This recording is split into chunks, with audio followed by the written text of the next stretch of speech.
Hi, I'm Julia Way, and today I'm going to discuss 3 of the most interesting foreclosure cases of 2012. I represent private money lenders, and in the recent economic times, those lenders have had to take back a number of properties through non-judicial foreclosure sales. As you can imagine, borrowers have challenged these sales in the courts, and the California courts have had to address California's non-judicial foreclosure statutes. The 3 cases that I'd like to talk to you about today start with the first one, DEBRUNNER versus Deutsche Bank. In DEBRUNNER, the borrower alleged that Deutsche Bank was not in possession of the original note and therefore they didn't have standing to foreclose. What happened in DEBRUNNER is that the California courts concluded that after reviewing the non-judicial foreclosure statutes, there is no requirement for the lender to have the original promissory note before beginning a foreclosure sale. This is different from a judicial foreclosure, which many other states have, and California also has as well.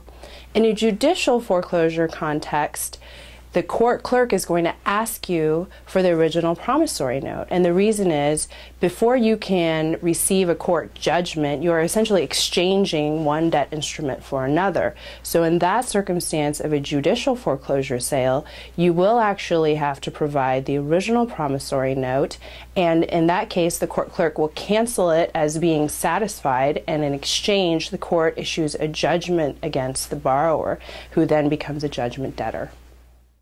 Also in 2012, the California courts concluded that even if the lender has not assigned the deed of trust, they are still entitled to conduct a foreclosure or at least commence the foreclosure process. And that was the holding in the case of HAYNES v. EMC Mortgage. And lastly, the case of SKOV v. US Bank.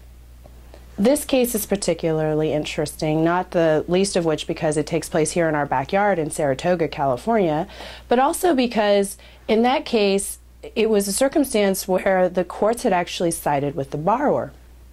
Here, the borrower was able to stop the foreclosure sale through an injunction, and in that circumstance, the appellate court agreed with the borrower that the lender had not made the burden of proof and failed to show that they had satisfied the contact requirements of California's non-judicial foreclosure statute 2923.5.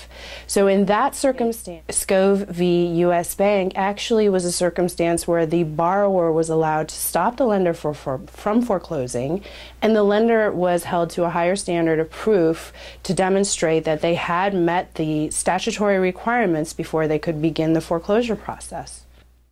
To learn more about our firm and to read other insightful articles by the attorneys here, please visit www.brewerfirm.com.